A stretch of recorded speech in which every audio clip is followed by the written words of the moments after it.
On the 21st of May 1998, students just had arrived at Thurston High School, expecting nothing more than another ordinary school day.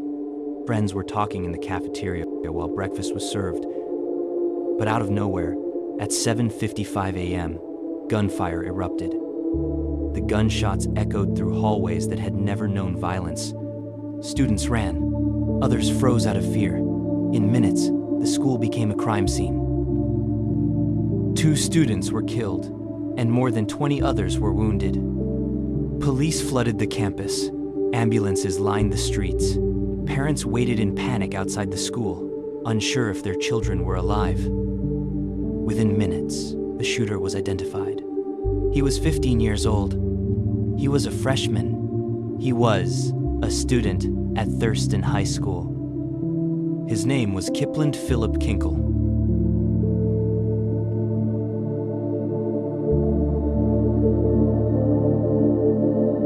Springfield, Oregon, is a town defined by quiet streets, green neighborhoods, and schools where parents felt their children were safe. Among its residents was Kipland Phillip Kinkel, born the 30th of September, 1982, to William and Faith Kinkel. The family lived in Spain for a small time period during his elementary school years, and Kip had difficulty adjusting socially and academically. Unlike his older sister, who adapted quickly, Kip fell behind. He actually repeated the first grade due to teachers believing he was not up to second grade levels. When the family returned to Oregon, both parents got jobs as high school Spanish teachers. They were respected in the community, known for discipline, structure, and devotion to their children. Colleagues recalled them as loving but strict, emphasizing education and responsibility. They were committed parents. They wanted to do everything right for Kip, said a coworker. Despite appearances, Kip struggled from an early age. Classmates described mood swings, obsessive interests in violent themes, and a growing sense of detachment from his friends. Teachers noted behavioral problems, academic inconsistency, and social isolation. One counselor said, "He was bright, but unpredictable. We saw warning signs, but did not fully grasp the risk." One classmate recalled, "He would joke about hurting people. We thought it was a joke. Looking back, it was a warning." By early adolescence, Kip began experiencing auditory hallucinations. He described them as 3 voices that would command him to do things he did not want to do. One that issued commands, mostly violent, one that insulted him, and one that echoed and reinforced the others. Kip did not tell anyone about these voices. He feared that he would end up being locked away or labeled crazy. Instead, he attempted to drown them out with loud music and physical activity, like joining the school football team and karate, but they never fully stopped. Kip kept a journal in which he wrote about his thoughts. Among these writings, he wrote about the voices. "I feel like something is wrong with me. I'm scared of what I might do. The thoughts won't stop. I can't make them go away. I hate myself. I don't feel real. I am not here anymore." He didn't only write about the voices in this journal, though. Actually, the whole journal was filled with mostly suicidal notes and very violent threats. "I know everyone thinks this way sometimes, but I am so full of rage that I feel I could snap at any moment. I think about it every day, blowing the school up or just taking the easy way out and walk into a pep assembly with guns. In either case, people that are breathing will stop breathing. That is how I will repay all you motherfuckers for all you put me through." Love at first sight is only in movies, where the people in the movies are better than you. That is why you go to a pawn shop and buy an AK-15, because you are going to execute every last motherfucking one of you. If I had a heart, it would be gray. I feel like everyone is against me, but no one ever makes fun of me, mainly because they think I am a psycho. There is one kid above all others that I want to kill. I want nothing more than to put a hole in his head. The one reason I don't. Hope that tomorrow will be better. As soon as my hope is gone, people die. I want you to feel this, be this, taste this, kill this, kill me. Oh God, I don't want to live. Will I see it to the end? What kind of dad would I make? All humans are evil. I just want to end the world of evil. Please, someone, help me. All I want is something small, nothing big. I just want to be happy. All these thoughts were kept hidden until early 1997, where Kip was involved in an incident where rocks were thrown from a highway overpass onto passing cars. This drew immediate police attention after a car was hit. When questioned, Kip broke down crying and claimed his friend was responsible for throwing the rock that hit the car. His emotional response, combined with his inability to fully grasp the danger of what had occurred, alarmed both authorities and his parents. This incident became a turning point, prompting his family to seek professional psychological help and leading directly to his entry into therapy with Dr. Jeffrey Hicks. Here is where Kip told his doctor about all his thoughts. Therapy notes noted depression, anger, social isolation, emotionally numb, tired, detached, and an unusual fascination with explosives and weapons.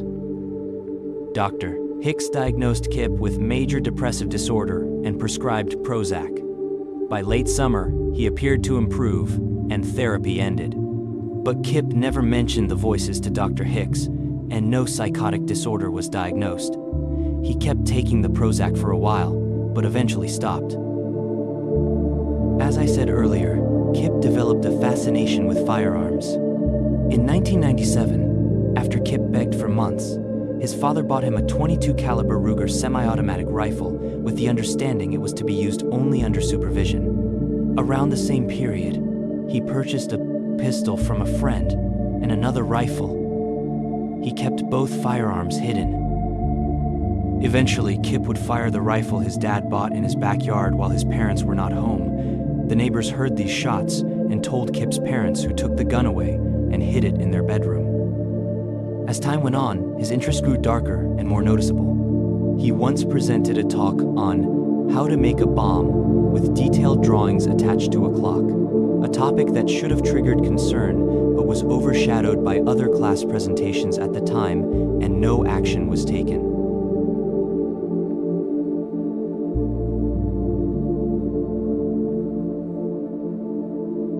On the morning of the 20th of May, 1998, a day before the shooting, Kip arrived at Thurston Highschool with a loaded .32 caliber Beretta pistol. He placed the gun in his locker, which was wrapped inside a paper bag.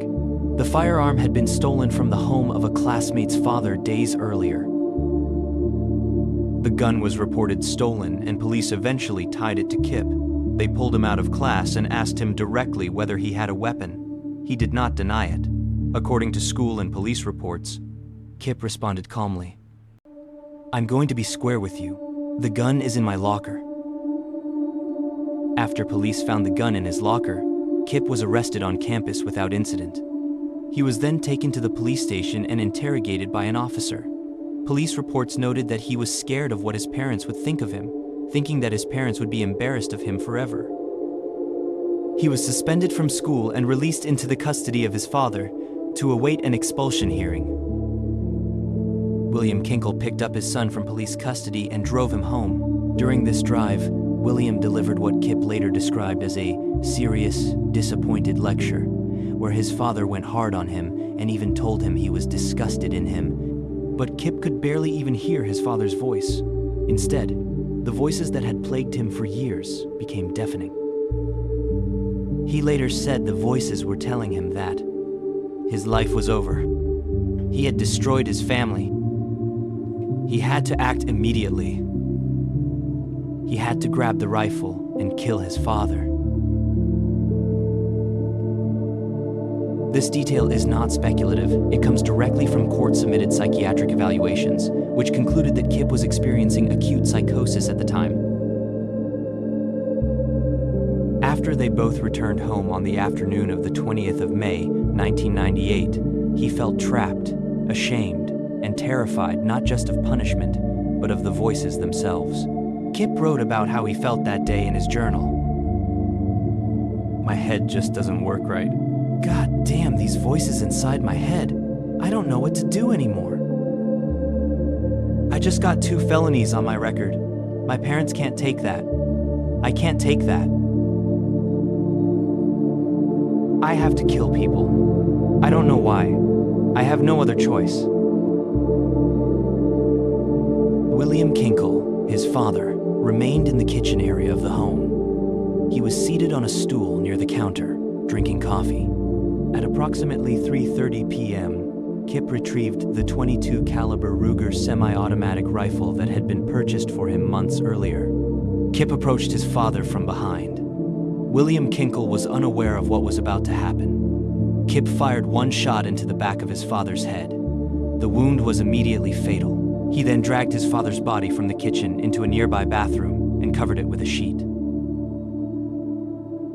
After the shooting, Kip was interrogated about how he killed his father.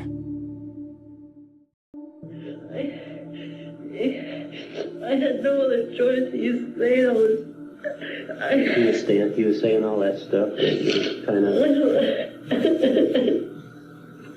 He was saying a lot of negative stuff about you. Like what was he saying about you?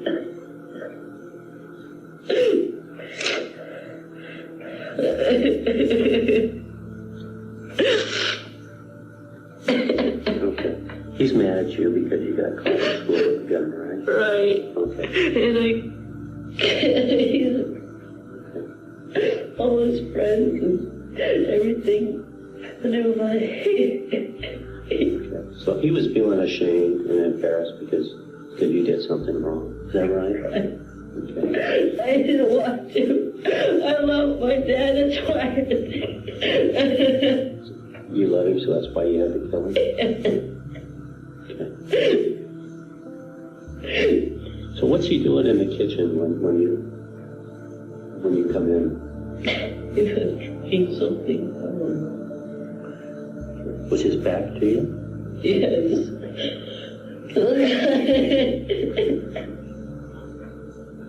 Okay. Earlier you told me you walked up behind him and shot him in the head. Is that right? Basically, yeah. Basically? Yeah. Did you stand away from him when you shot Yeah. him?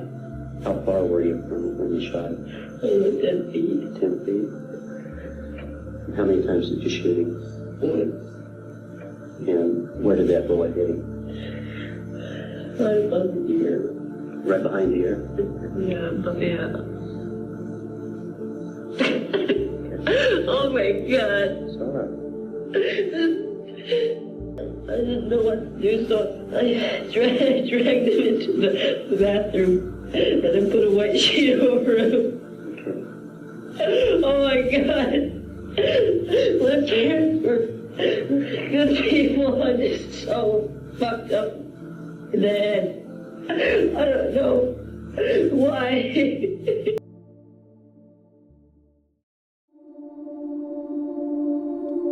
After shooting his dad, Kip got on a call with his friends, where they reported he was acting extremely odd and anxious. He also said stuff like, "It's all over." After he got off the call, he patiently waited for his mom to get home. At approximately 9 p.m., Faith Kinkel returned home from grocery shopping. She had no idea of what had happened that day. She had no idea about the incident at school or the murder that had happened hours before. Kip met his mother in the garage. According to his recorded confession, he told her, "I love you." Then he fired multiple shots at her. She collapsed in the garage. The wounds were fatal. He covered his mother's body with a sheet and left her in the garage. Kip was also interrogated about the murder of his mother. So your mom comes home around 6, is that right? Yes. Okay. No, I've never been to your house. So, and earlier you talked about a basement. Is that a garage that's underneath the house? Or? Yeah. Okay. So your mom drives in her car, right? Yeah. What is she driving? Explorer. Explorer? Yeah. And she parks. Where are you at? I was waiting for her Okay. Outside or inside? inside. Okay. She pull into the garage? Yes. Okay. Oh my God. Do you have one of these? When his mom did finally arrive home around 6:30 p.m., Kinkel met her down in the garage. So, you told me that your mom gets out of the Explorer and starts up the stairs from the garage or basement, is that right? Yes. Do you say anything to her? Yes. I told her I loved her. And you shot her? God damn it! Voices inside my head! All right, fine. Yep. Yep. Settle down. Settle down. It's all right. It's all right. Just settle down, okay? All right, just settle down.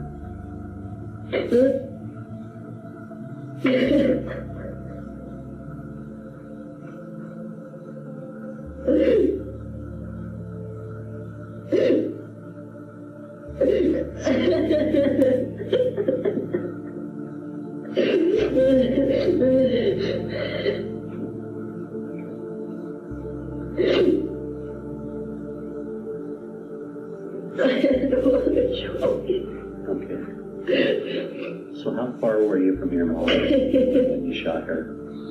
I don't know. Okay. Earlier you told me you shot her twice. I shot her several times. You shot her several times? Because I dragged her out into the basement after I shot her. And she stayed like she was still alive. And I said that I loved her, and I shot her. I shot her again so she would know that I killed her. I love my mom.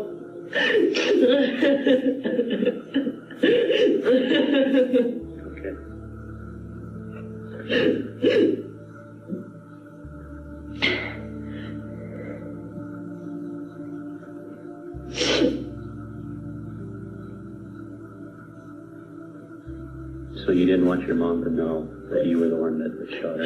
Right. Okay. And you love your mom?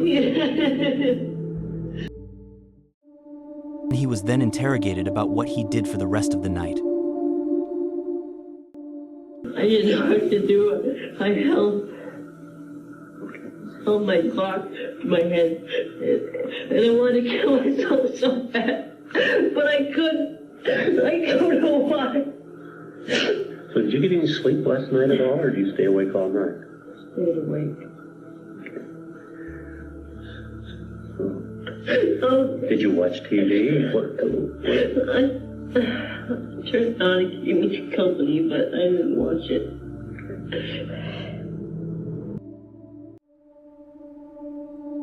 Kip left a handwritten note in the living room which said, "I have just killed my parents. I don't know what is happening. I love my mom and dad so much. I just got 2 felonies on my record. My parents can't take that. It would destroy them. The embarrassment would be too much for them. They couldn't live with themselves. I'm so sorry. I am a horrible son. I wish I had been aborted. I destroy everything I touch. I can't eat. I can't sleep. I didn't deserve them. They were wonderful people. It's not their fault or the fault of any person, organization, or television show. My head just doesn't work right. God damn these voices inside my head. I want to die. I want to be gone, but I have to kill people. I don't know why. I am so sorry. Why did God do this to me? I have never been happy. I wish I was happy. I wish I made my mother proud. I am nothing. I tried so hard to find happiness, but you know me. I hate everything. I have no other choice. What have I become? I am so sorry." In later interviews, Kip said the voices told him there was no future left, that the only way out was to return to school.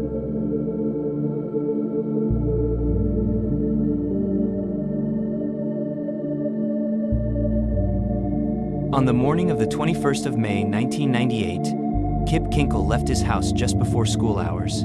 He then grabbed his mother's car and drove it towards Thurston High School. At approximately 7:47 a.m., he parked the car 1 block away from the school, wearing a long trench coat and armed with 2 hunting knives, his 2 rifles, a Glock 19, and 1,000 rounds of ammunition. He even had a round taped to his chest in case he ran out of ammo and had none left to end his own life.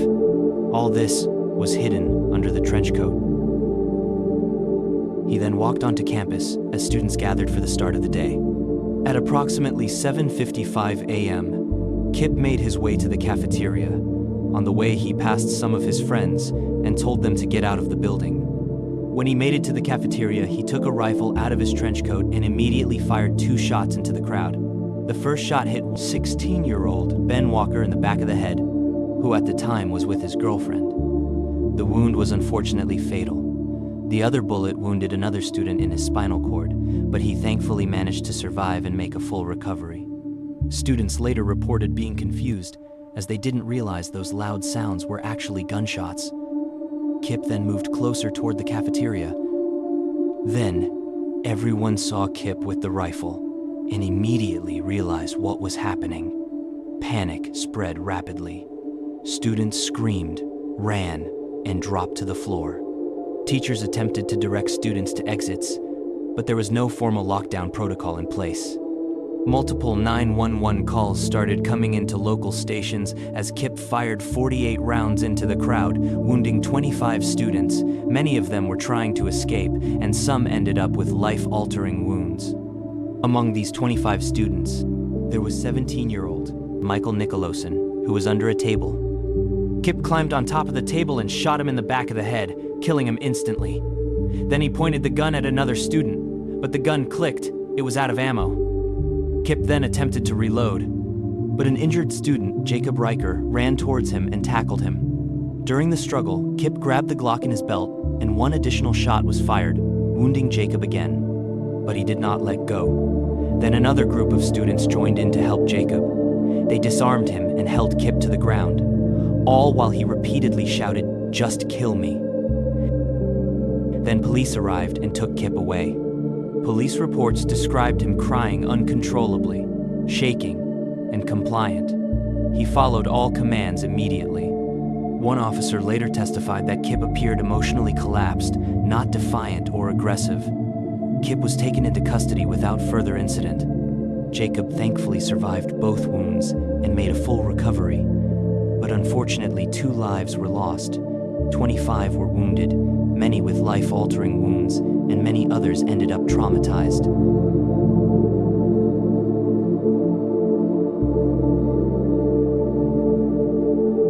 During questioning, he confessed everything. He then assaulted the officer who interrogated him. He was then sent to jail and placed under suicide watch, but he still tried to commit suicide by attempting to starve himself to death.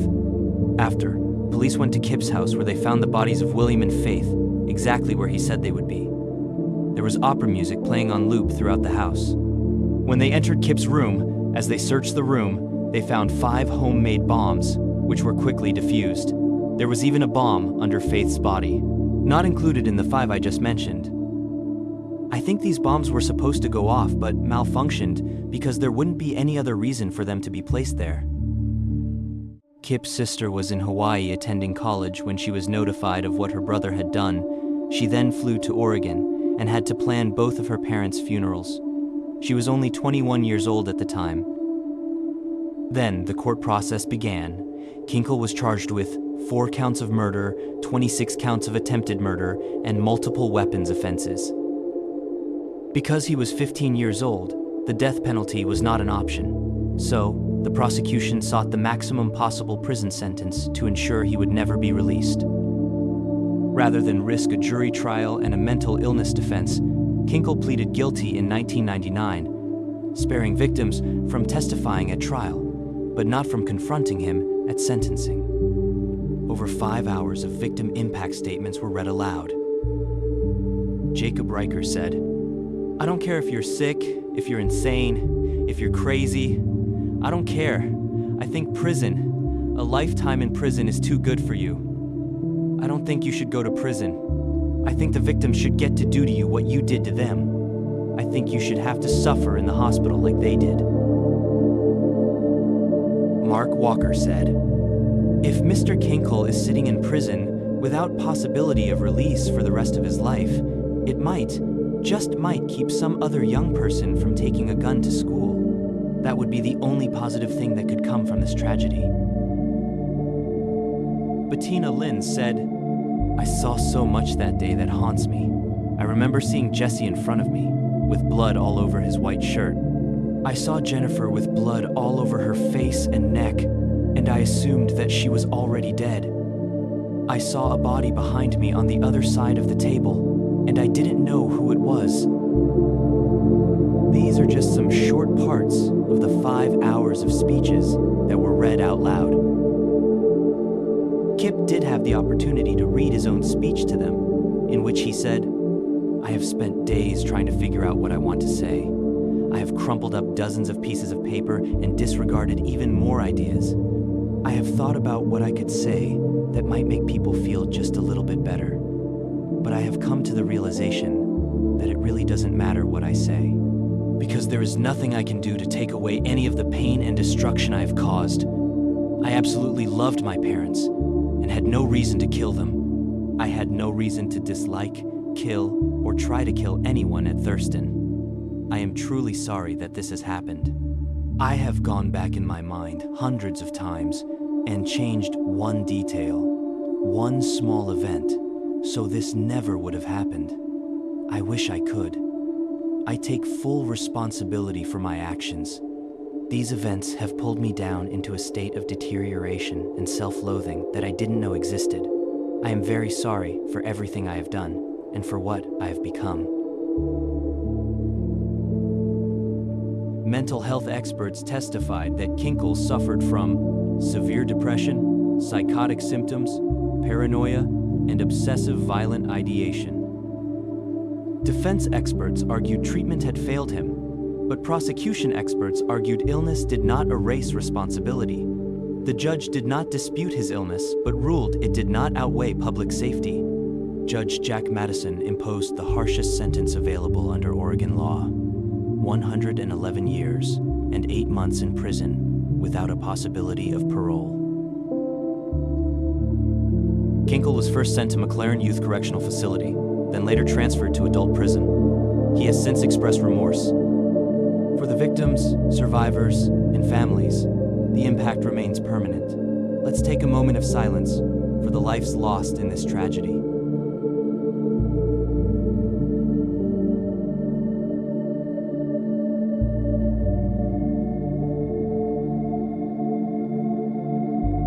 The story of Kip Kinkel isn't just about a sudden act of violence. It's about a kid struggling for years with mental health issues, isolation, and warning signs that went unnoticed. Small incidents, odd behavior, and the voices in his head all built up. And when that collided with easy access to guns, and no one really intervening, the results were tragic. Families were torn apart, students and survivors were left with lifelong trauma, and the community was changed forever. This story isn't meant to sensationalize what happened, it's to understand it, to see where things went wrong, and to remember that paying attention to warning signs and mental health could save lives.